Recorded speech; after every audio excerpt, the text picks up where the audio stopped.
ভাই রে ভাই, সবার প্রিয় রিপন ভিডিও আবারও এই কথাটার প্রমাণ করে দিল। পুরুষ মানুষের সবচেয়ে বড় শত্রু হইল তার নিজস্ব ময়না পাখি।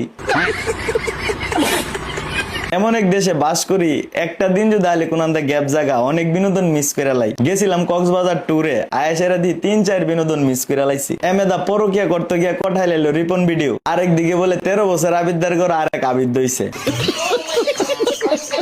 তো আয়েন সবগুলা বিনোদন আপনার হলে একটা একটা করে গাইটটা গাইটটা দেখি। সবার প্রিয় রিপন ভিডিও ঘরের মধ্যে বউ রাইখা 13 বছরের এক বাচ্চা মেয়ে লয়ে গিয়া পরকিয়া করতে গিয়া কট খাইছে। গ্রামের সব মানুষ সালিশ ডাইকা দাদের একটু উত্তম মাধ্যম দিছে আর কি। তো রিপন ভিডিওর কাছ থেকে আমরা কি শিখতে পাইলাম? যত যা কিছুই করো বাজান কচি খায়ও। সবাই একটা কথাই বলতে চাই। জি, কি বলতে চান দাদা বলেন। মন দেয়া কাম করবা, কামের উপরে কোনো ওষুধ নাই। কোন কাম করতাম? যে কাম আপনি করতে গেছিলেন এটা তো কাম না দাদা, এটা আকাম। কাজ করলে মন মানসিকতা শরীর স্বাস্থ্য সবকিছু ভালো থাকে। আপনি মন মানসিকতা ভালো করতে গিয়ে যে কাজ করছেন এই আকাম করে তো আপনি ইজ্জতের ফালুদা করে লাইছেন। আমি ছোট ছিলাম, তখন আমার 11 বছর ছিল। আহারে, এবং ও আমাকে ফুসলিয়ে নিয়ে গিয়ে বিয়ে করছে। ফুসলিয়ে নিয়ে গিয়ে বিয়ে করছে বুঝলাম, কিন্তু ফুসলিয়ে তো আর আবিদ্যাও না। আবিদ্যা হইলো কেমনে? ফাকনার ঘরের ফাকনা গুনানের। বর্তমানে আমার চলতেছে 13 বছর। 13 বছর বয়স তো অনেক বছর বয়স। আমরা 13 বছর বয়সে আমরা এক হাতে ফেনও ধরে রাখতাম, আর এক হাতে নাক মুছতাম। নাক মুছতে গেলে হাফ প্যান্ট হইলে দিত গা, আর হাফ প্যান্টে ধরলে না দেখে গিলাই পড়তো।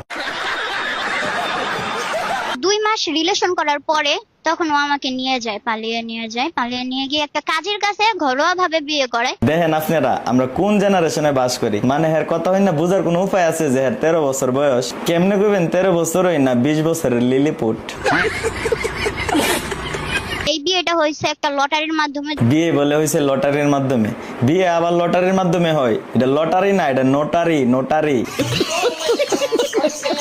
আমি যখন চইলা যাই তখন আমি ক্লাস 6 এ ছিলাম। ভালা করছেন যে আপনি 6 এ গেছেন গা, এই কারণে ছোট ফুলা মান লয়ে গেছেন। আপনি যদি 9 10 এ যাইতেন তাহলে তো স্কুলের হেডমাস্টার লয়ে গেলেন গইলে। ছেলের সাথে তার পরিচয় হয় ফোনের মাধ্যমে। কাহা কইলেন যে ছেলের সাথে পরিচয় হয়েছে ফোনের মাধ্যমে? আপনার একটু শরম করছে না? মোবাইলের সমান একটা আবিদ্যারা তো আবার আরেকটা মোবাইল দিয়ে দিছিলেন।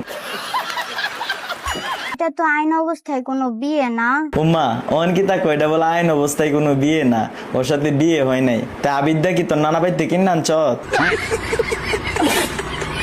তা আমার মায়েরা যে না করছে টিকটক করার পর এরপরে যে টিকটক করে তা কি লিগা করে? তা আমার মেয়ের একটু না করেন। আই হাই, ইডি কেডা? জামাই আর শাশুড়ি নাকি? ইডি দেখলে বোঝা যাইতেছে মা আর ফুত এক লগে বয়া গাঞ্জাহা।